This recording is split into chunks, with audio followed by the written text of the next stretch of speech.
everyone, we're back for another week of a recap and last week's AI news. Let's check out the trending headlines. So one of last week's trending topics was Titanic's 3D resurrection as a digital twin.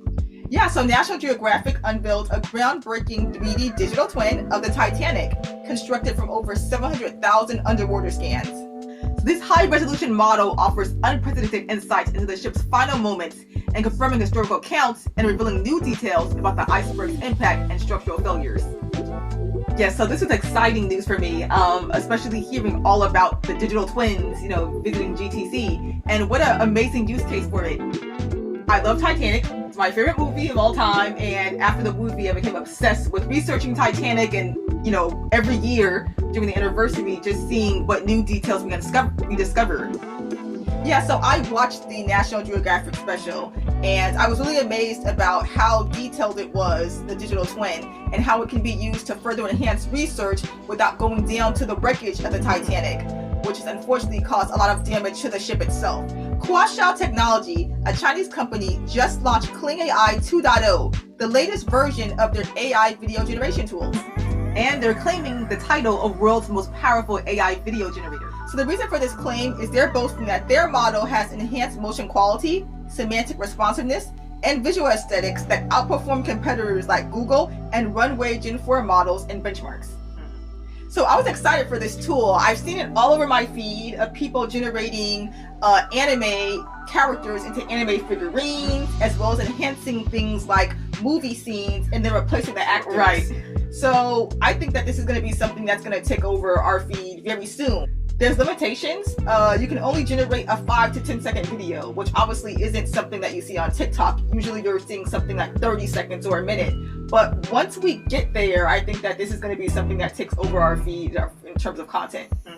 Yeah, I'm excited to play around with it too. And obviously we got to show experiments of just to compare it to other models like Sora, that's pretty famous, and of course Google's models. Because obviously they're not just going to sit down and just let this happen. So I'm excited to see more innovations from tech companies and see which one really thinks the title. Last week, Nvidia was trending due to their announcement of committing $500 billion to US AI supercomputing manufacturing. Right, so Nvidia announced for the first time in its history that it plans to manufacture its AI supercomputers entirely within the US. So Nvidia is investing up to $500 billion over the next 4 years with facilities in Arizona and Texas. So this is aiming to strengthen their supply chains and meet the growing demand for AI infrastructure.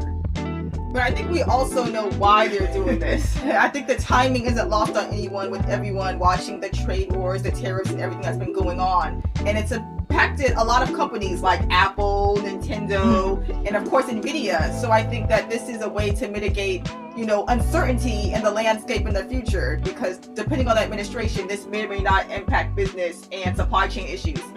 Microsoft researchers unveiled BitNet B158, a tiny, efficient 1-bit AI model that runs entirely on CPUs. But the caveat here is that it can only use their custom framework and it lacks GPU support. Alright, so this is interesting because we really don't hear a lot about tiny AI. We mostly hear about the large language models and all the benchmarks they make. So it's really interesting to actually hear an update on, a 1-bit transformer. Especially with how different these are from the traditional LLMs that we used to see in the news. But I think it's important to not really skip over the limitation that it does have though, using their own bitnet.cpp as well as no GPUs. So I think this will be limiting for adoption, but I think you'll also see other researchers showing theirs as well. Alright, so that was last week's trending AI news. Be sure to like and subscribe if you want to keep up to date with the latest trending topics. Until next week.